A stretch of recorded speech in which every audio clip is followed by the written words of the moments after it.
मंगल भवन अमंगल हारी, द्रवहु सुदशरथ अजिर बिहारी।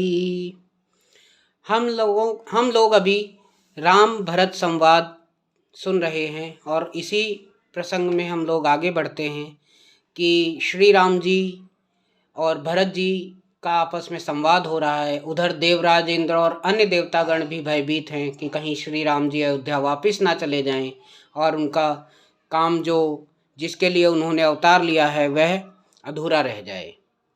तो चलिए आगे प्रसंग को शुरू करते हैं।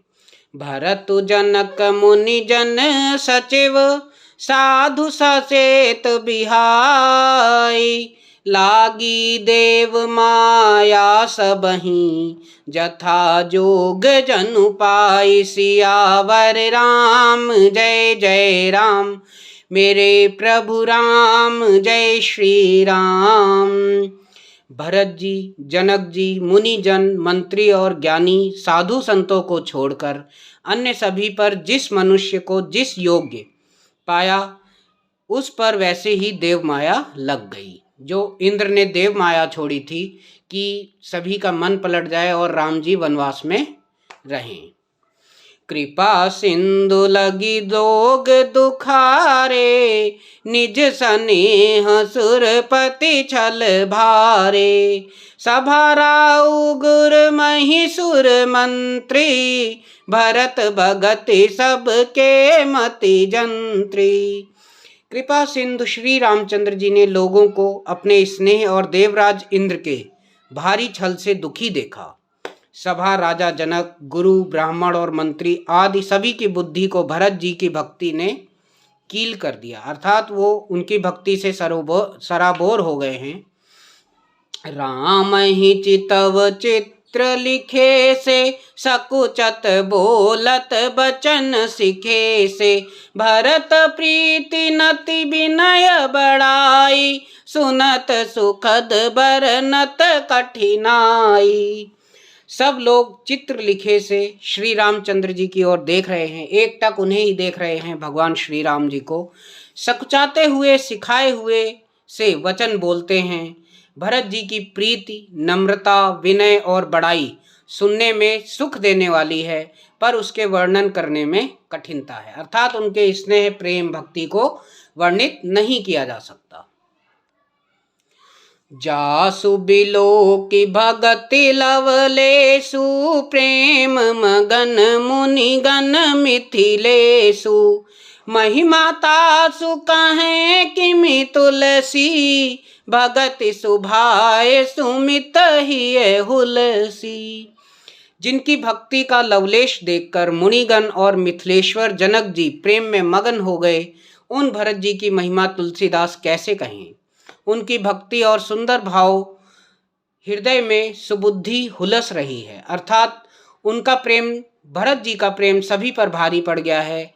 बड़े बड़े मुनि ज्ञानी सब प्रेम में लवलेश हो गए हैं। आप छोटी महिमा बड़ी जानी, कभी कुल कानी मानी सकुचानी। कही न सकति गुण रुचि अधिकाई, मति गति बाल बचन की नाई। परंतु वह बुद्धि अपने को छोटी और भरत जी की महिमा को बड़ी जानकर कवि परंपरा की मर्यादा को मानकर सकुचा गई। उसका वर्णन करने का साहस नहीं कर सकी। उसकी गुणों में रुचि तो बहुत है, पर उसे कह नहीं सकती। बुद्धि की गति बालक के वचनों की तरह हो गई है, अर्थात यहाँ पर कवि तुलसीदास जी भी भरत जी के प्रेम का वर्णन नहीं कर पाए हैं और उनके शब्द छोटे पड़ गए हैं। भरत बिमल जसु बिमल विधु, सुमित चकोर कुमार। उदित बिमल जन हृदय नभ, एकटक रही निहार। सियावर राम जय जय राम, मेरे प्रभु राम जय श्री राम। भरत जी का निर्मल यश निर्मल चंद्रमा है और कवि की बुद्धि चकोरी है, जो भक्तों के हृदय रूपी निर्मल आकाश में उस चंद्रमा को उदित देखकर उसकी ओर टकटकी लगाए देखती ही रह गई है। तब उसका वर्णन कौन करे। अर्थात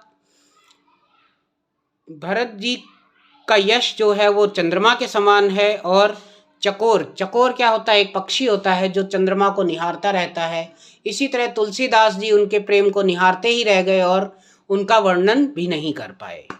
भरत सुभाव न सुगम निगमहु, लघुमति चापलता कबि छमहु, कहत सुनत सति भाव भरत को, सिय राम पद होय न रस को।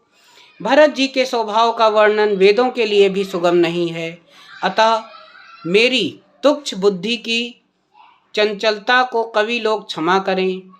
भरत जी के सद्भाव को कहते कहते कौन मनुष्य श्री सीताराम जी के चरणों में अनुरुक्त ना हो जाएगा।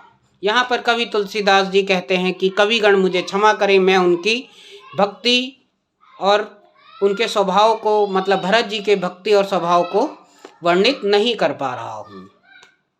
सुमिरत भरत ही प्रेम राम को, जहि न सुलभ तहि सरिस बाम को, देखि दयाल दशा सबहि की, राम सुजान जान जन जी की। भरत जी का स्मरण करने से जिसको श्री राम जी का प्रेम सुलभ न हुआ, उसके समान वाम यानी कि अभागा कौन होगा। अगर भरत जी की भक्ति को देखकर श्री राम जी का प्रेम उसे प्राप्त नहीं हुआ तो वो बहुत ही बड़ा अभागा होगा। दयालु और सुजान श्री रामचंद्र जी ने सभी की दशा देखकर और भक्त भरत जी की स्थिति जानकर देखिए क्या किया। धर्म धुरीन धीर नयनागर, सत्य स्नेहशील सुख सागर, देश कालु लकी समय समाजु, नीति प्रीति पालक रघुराजु। धर्म धुरंधर, धीर, नीति में चतुर, सत्य, स्नेहशील और सुख के समुद्र, नीति और प्रीति के पालन करने वाले श्री रघुनाथ जी देश काल अवसर और समाज को देखकर क्या बोलते हैं देखिए। बोले बचन बानी सर बसु से, हित परिणाम सुनत शशि रसु से, तात भरत तुम धर्म धुरीना, लोक वेद विधि प्रेम प्रवीणा। ऐसे वचन बोले जो मानो वाणी के सर्वस्व ही थे, परिणाम में हितकारी थे और सुनने में चंद्रमा के रस के समान थे। उन्होंने कहा, हे तात भरत, तुम धर्म की धुरी को धारण करने वाले हो, लोक और वेद दोनों के जानने वाले और प्रेम में प्रवीण हो। करम मंगल भवन अमंगल हारी, द्रवं सुदशरथ अजिर बिहारी।